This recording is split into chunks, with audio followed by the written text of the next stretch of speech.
Welcome my YouTube channel. आज मैं students को सीओई और जीटी के बारे में बताऊंगा। सीओई कंफर्मेशन ऑफ एनरोलमेंट और जीटी जेन्युइन टेम्परेरी एंट्रेंस।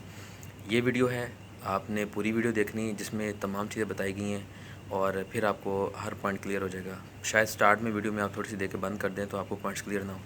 पूरी वीडियो देखेंगे तो आपकी हर चीज़ क्लियर होगी। जो स्टूडेंट्स ने मुझसे रिक्वेस्ट की थी उसके मुताबिक मैंने ये वीडियो बनाई है। चलिए देखते हैं।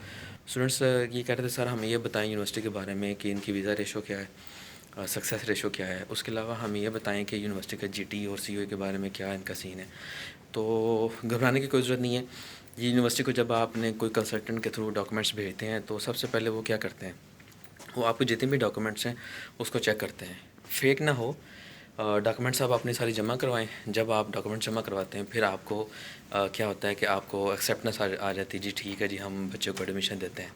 फिर आपने क्या करना होता है, वो कहते हैं जी मज़ीद वो मेल करते हैं कंसल्टेंट को, वो मेल फिर आपको आती है। वो ये कहते हैं कि जी जो डॉक्यूमेंट्स आपने हमें दिए हैं उसमें जो आप फाइनेंशियल डॉक्यूमेंट्स हैं वो हमें प्रोवाइड करें।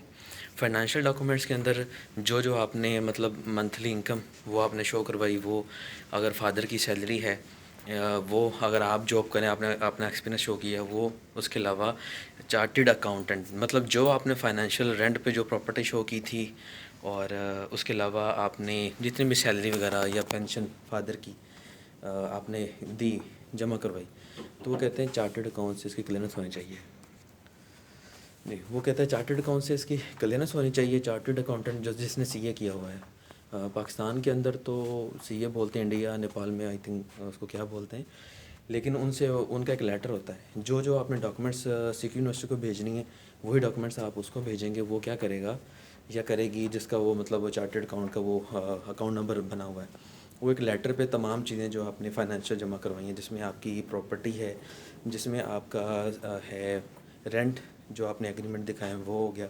उसके अलावा आपने पेंशन फादर की या बिज़नेस का कुछ आपने उसमें शो किया, वो तमाम चीज़ें वो मेंशन करके एसेट्स वो दिखाएगा। और उसमें बैलेंस कितना है, आपका बैंक अकाउंट स्टेटमेंट जो आपने दी है स्टडी के लिए 85 लाख 9 लाख जितने भी समथिंग मुख्तलिफ कंट्रीज़ के करेंसी के हिसाब से होती है, कोई 60 लाख बनती है, किसी की 50 लाख बनती है, तो वो आपने जमा करी। वो सीए वो जो चार्टर्ड अकाउंटेंट का लेटर वो भी साथ लगा होगा। फिर यूनिवर्सिटी क्या करती है, आपके साथ डॉक्यूमेंट चेक करती है। जब आपकी डॉक्यूमेंट्स क्लियर होती हैं फिर आपको जीटी इशू कर देती है। जब जीटी आपका इशू होता है फिर आपने क्या करना है, आपने अपनी फ़ीस जमा करवानी है। जो आपको फ़ीस आई है उसमें आपको कोई 20%, 15%, 25% डिस्काउंट मिलेगा। कुछ कंसल्टेंट का इनके साथ लिंक ज़्यादा होता है तो वो क्या करते हैं कि वो आपको मज़ीद जो है ना डिस्काउंट दिलवा देते हैं। उसके अलावा आपकी होती है हेल्थ इंश्योरेंस। वो आपने हेल्थ इंश्योरेंस या तो यूनिवर्सिटी से ले सकते हैं, जैसे ये एलियंस केयर की, ये मैं आपको दिखा रहा हूँ लगी हुई है। तो इनके साथ भी आप यूनिवर्सिटी के साथ भी डील करके ले सकते हैं, लेकिन वो महंगी पड़ती है। वो मतलब $300 और 400 या $1000, मतलब ये समझ लें कि $300 इनकी ज़्यादा जाती है। उसके अलावा अगर आप प्राइवेट लेते हैं वो आपको $1000 की पड़ जाती है, इनकी पड़ेगी $1400 की। तो ये आपके ऊपर है, डिपेंड्स ऑन यू। कंसल्टेंट से कह दें मैंने अपनी परचेज़ करनी है, आप मुझे परचेज़ कर दें। उसके बाद जब जीटी भी क्लियर हो गया, आपने फ़ीस भी दे दी, फ़ीस के बाद आपने क्या करना है, आपको आएगा सीओई। अब ये टाइम का क्या है, जीटी जब आपने डॉक्यूमेंट जमा करें इसमें 2 वीक्स 3 वीक्स 4 वीक्स भी लग जाते हैं, 1 मंथ भी लग जाता है। फिर जब आप डॉक्यूमेंट्स देते हो तो आपको कॉल आती है, मोस्टली इंडिया से कॉल आती है कि इनकी कोई थर्ड पार्टी इंडिया में आई थिंक सो इन्होंने बैठाई हुई है। वो क्या करते हैं कि वो कॉल करते हैं, हरियाणा से मोस्टली कॉल आती है जी कि आप फ़लाँ फ़लाँ फ़लाँ फ़लाँ, और मुझे ये बताएं ये डॉक्यूमेंट्स आपने दिए हैं मैट्रिक टू बैचलर जिन्होंने जमा कराया हुआ है या जिन्होंने मास्टर के लिए जमा करें डॉक्यूमेंट सारी। तो वो पूछते हैं जी आपका इसमें कितने मार्क्स थे, परसेंटेज क्या थी और ईयर कौन सा था, ताकि वो वेरीफाई करते हैं हर चीज़ क्लियर है, फेक तो नहीं है। जब आपने वो भी इनको दे दी और बता दिया सारा, फिर उसके बाद जीटी आ गया। जीटी के बाद फिर आपका फ़ीस का भी सब हो गया। फिर आपका जब सीओई 1 मंथ लग जाएगा। जीटी जब आप क्लियर होगी, फ़ीस जमा करवा दी आपने, 1 month, 2 weeks, 1 week, 3 weeks, depends on availability होता है कि इनकी टीम कितनी अवेलेबल है।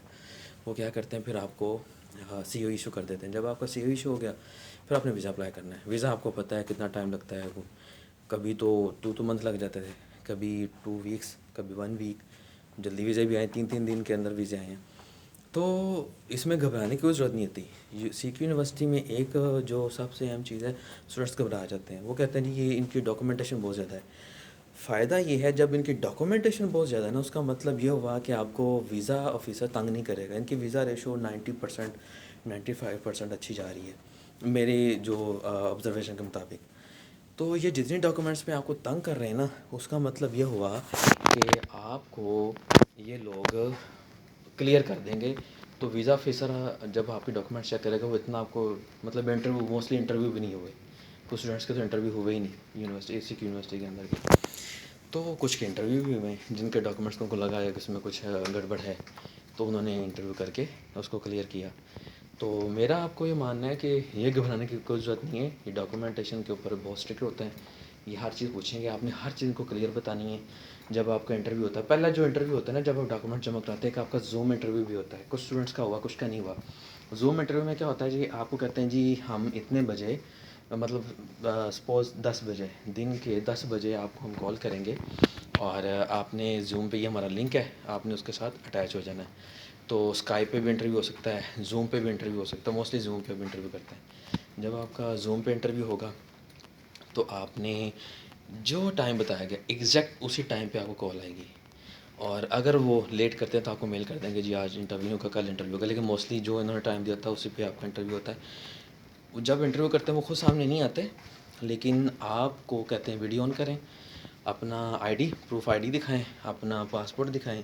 अगर कोई नहीं डॉक्यूमेंट चाहिए उनको, मिसाल के तौर पे हमें कुछ उनको डॉक्यूमेंट्स में मसला लग रहा है, वो कहते हैं ये भी दिखाएं साथ। फिर आपको उससे रेलेवेंट क्वेश्चन पूछेंगे जी। फिर आपसे ये पूछेंगे कि आप ऑस्ट्रेलिया क्यों जाना चाहते हैं, आपकी ट्रैवल हिस्ट्री पूछेंगे, आपकी फैमिली की ट्रैवल हिस्ट्री, बहन भाइयों की ट्रैवल हिस्ट्री पूछेंगे जी, वो कहाँ कहाँ रहते हैं, क्या करते हैं, प्रीवियस की उनकी ट्रैवल हिस्ट्री है, कहाँ गए, कब वापस आए। ये तमाम चीज़ें आपसे पूछेंगे। आपने इस चीज़ पे नहीं घबराना, आपने हर चीज़ बतानी है। ठीक है, नहीं है तो कहो जी कोई नहीं गया विज़िट पे। तो इन चीज़ों का आपने ध्यान रखना है, क्योंकि ये चीज़ें जो ऐसी हैं जिस पे आपकी क्लैरिटी होना बहुत ज़रूरी है, और यूनिवर्सिटी की जो टीम आपसे पूछ रही है उनकी क्लैरिटी होनी बहुत ज़्यादा ज़रूरी है।